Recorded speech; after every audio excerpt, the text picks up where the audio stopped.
La Nuorese ieri ha ripreso gli allenamenti per preparare al meglio la difficile trasferta di Genzano dove affronterà il Cinzia. Una gara sulla carta alla portata dei verdi-azzurri, a patto però che giochino con l'intensità e la cattiveria agonistica mostrata nel secondo tempo della sfida col Palestrina. A dare una svolta alla gara nella ripresa ci ha pensato Alessandro Pugedu, che prima si è procurato il rigore del 2-1 e poi ha siglato il gol del 2-2. Al primo tempo non siamo riusciti a esprimerci al meglio, però al secondo tempo ci siamo svegliati, iniziando a giocare come sappiamo giocare e si è visto in campo.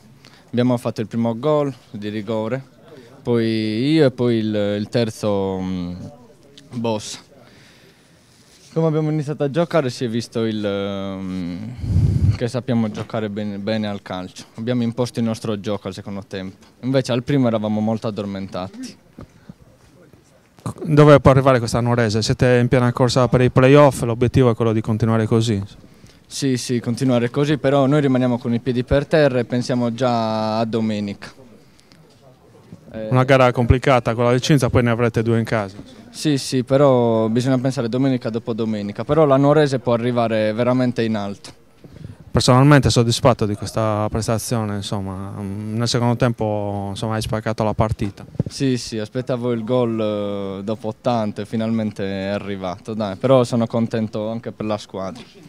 Stanis Lepore, un ritorno a Nuoro, insomma, tanti applausi. Purtroppo per te insomma, avete lasciato i 3 punti, un ottimo primo tempo, poi nella ripresa cosa è successo? Sì, allora diciamo prima di tutto premetto che è stato molto emozionante tornare qui a Nuoro.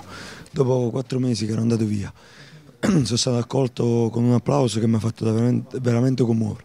Comunque per quanto riguarda la partita, sì, siamo partiti bene, molto concentrati, abbiamo chiuso tutti gli spazi che c'erano, siamo andati in vantaggio per 2-0, abbiamo chiuso il primo tempo sul 2-0, purtroppo il secondo tempo, essendo una squadra un po' giovane, abbiamo paccato un po' di inesperienza, ci siamo chiusi troppo, purtroppo sapevamo della forza della Nuorese, dei miei ex compagni, un'ottima squadra e alla fine ci hanno punito.